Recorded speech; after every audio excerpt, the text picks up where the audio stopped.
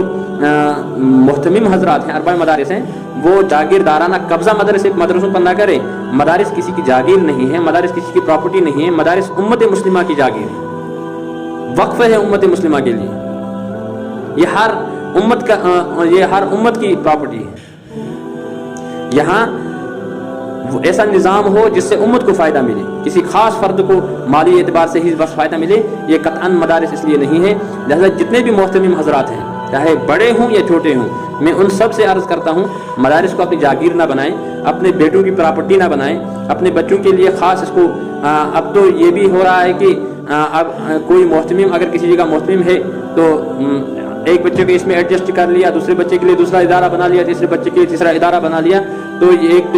Business بڑھتا ہی چلا جا رہا ہے. اس سے تو مدارس کا جو ویلیو ہے وہ دن بدن ختم ہوتا جا رہا ہے، اور امت میں ہم ذلیل. اور ایک وقت آئے گا، اللہ بچا، اگر یہی حالت رہی ایک وقت آئے گا کہ یہی لوگ جو مدارس کی معاونت کرتے ہیں، مدارس کو چندہ دیتے ہیں، جب یہ تمام حالتیں ان کے سامنے ان کی منکشف ہو جائیں گی تو مدارس کے خلاف یہی عالم بردار ہو جائیں گے. لہٰذا اس سے پہلے کہ ہم مدارس کے خلاف کوئی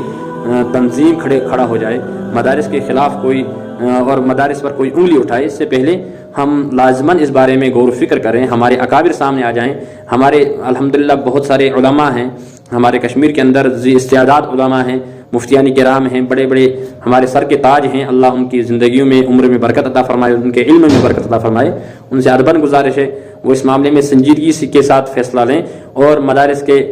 مدارس یہ کسی کی پراپرٹی نہیں ہے،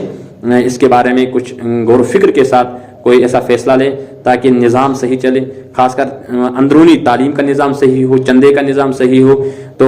اس اعتبار سے ہم کوشش کریں دن بہ دن کہ مدارس کا نظام صحیح ہو. اور انفرادی اعتبار سے قطعاً یہ صحیح نہیں ہو سکتا ہے، بلکہ میں عرض کروں کہ رابطۂ مدارس کا جو اس وقت چل رہا ہے معاملہ، تو تعلیمی اعتبار سے اس میں بہت زیادہ انحطاط، جب سے رابطہ مدارس آیا ہے تعلیمی اعتبار سے بہت زیادہ انحطاط مدارس کے اندر آیا ہوا ہے.